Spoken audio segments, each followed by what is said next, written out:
Good evening and good evening to your listeners. I think it's much more than just 12 days. I think the fact of the matter is that this is a president that's gone rogue.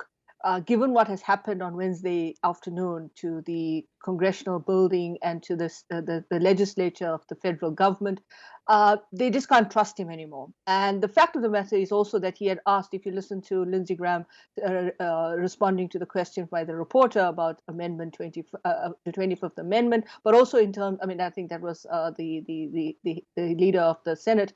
But if you listen to Lindsey Graham and what he was saying, about why would he actually ask the vice president to do something that was unconstitutionally not right in the context of what was he was asking him to Yeah. basically Give declare that free and Georgia. fair election as being not Georgia. He was actually asking Mike Pence to go into the Congress and what is supposed to be a mere formality in affirming the electoral college votes and affirming Biden as the winner of the electoral college votes in terms of what came out. He was actually asking Vice President Pence to go in there and unconstitutionally mar that, deter it, say that it's not, it cannot be done. And I think that was what the real test of what was going on. I think what happened subsequently with the protesters then converging and then moving into the congressional building and or what subsequently happened then was just what President Trump wanted them to do. And I think that's what the challenge is. The challenge is that in the next 12 days, he's sitting with the codes for the nukes. He's sitting with all kinds of things. You've seen in the last couple of weeks and after the November election presidential results, he's been pardoning people. He's been doing all kinds of things. So they actually at a point where this president has gone rogue. They can't trust him. What happened on Wednesday was a culmination of this, and they're trying to get this done. So only the vice president, and I think he has to invoke Amendment 25th Amendment. If that doesn't happen, then I think this is where the Democrats are in the House and in the legislature are saying we're going to invoke some kind of process. Yeah. Now, 12 days may not seem something that is enough time to, in terms of I don't know what the procedural instruments are required to go forward, but they will need the Republicans on their side as well. And I think that's going to be critical. So there are those Republicans, even after what happened on Wednesday, and after the whole building was cleared and both houses reconvened to go ahead with the confirmation of the electoral college votes. After that happened, there were still Republican senators and others in both houses who were still being resistant to confirming the electoral college results for Yeah. Biden, particularly in Arizona, Pennsylvania, and Texas. Well, Not well, Texas. I think it was Wisconsin. I'm not sure. well, Nancy Pelosi has been waiting for word from the vice president on the 25th Amendment, but it seems the word from the vice president is that it's no go. Yeah. So this then means that by early next week, as one of the, I think it was one of the Democrat representatives in the House of in the lower chamber had suggested that they're going to start implementing some process. Now this means that you have to get it. I don't know. Again, I'm not completely aware with the procedural processes with regard to invoking an impeachment, but I think what they are trying to do as well is that they need to show and demonstrate that. What happened on Wednesday is just untenable. This is not something that we've seen in the history of American politics, in the fact that we haven't seen this, I think, in terms of what should have been a peaceful transition and so forth. But also, the other point to bear in mind here is that an impeachment of the president also means that he cannot come back and run for another term as president of the United States. But by not impeaching him, I think then they leave him open to also rile up these groups that we saw converge on the congressional buildings on Wednesday. We can see that these groups were quite well armed. We know that there are questions being raised about whether the security that was around the Congress and Capitol Hill was sufficient. There's all lots of conspiracy theories doing the round about collusion within there. We see that the head of the Capitol Hill Police has resigned. There are other questions about other people resigning.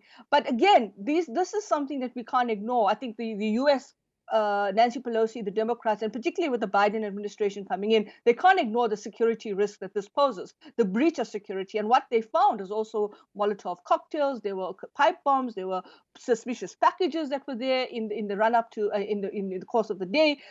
So this is really something very, very difficult, and they have to be careful because we've seen the tinderbox already exploding, but it's a tinderbox that's going to be imploding in so many ways. So somebody like Donald Trump can actually start inciting again, and that's what he did. He did it in his speech to the protesters, to the rally. He also said to them, you know what, I'm going to join you and I'm going to walk with you. And then, of course, unfortunately, he went in the opposite direction. He went back and sat in his Oval Office and sulked. Because Mike Pence didn't want to do what he wanted him to do. I don't agree with Lindsey Graham saying that it was the legal advice. I think this is a president that just is petulant. He doesn't want to accept that he has lost this election, and he's using this kind of very, very dangerous kind of populism, which we should also be looking at and being very careful about how this populism can actually become a serious disruptor to what is supposed to be governance and democratic values and systems. What is said, of course, in this story is that a life has been lost. A Capitol Hill police officer was hit in the head with a fire extinguisher, I think, and that led to his demise. But questions are being asked, Sanusha, about the role of the Capitol Hill police because, for example, state security, the military had offered ahead of time to say, if you need reinforcement, we are available. We'll put it at Capitol Hill. We'll put it everywhere, wherever you want it. And they actually said, no, we're okay. But not only that, by the time they called the reinforcement, the rioters had already broken the barrier. So it's as if the police department, the head of police, literally looked the other way. Yeah, it seems to me that there's different competing stories about what the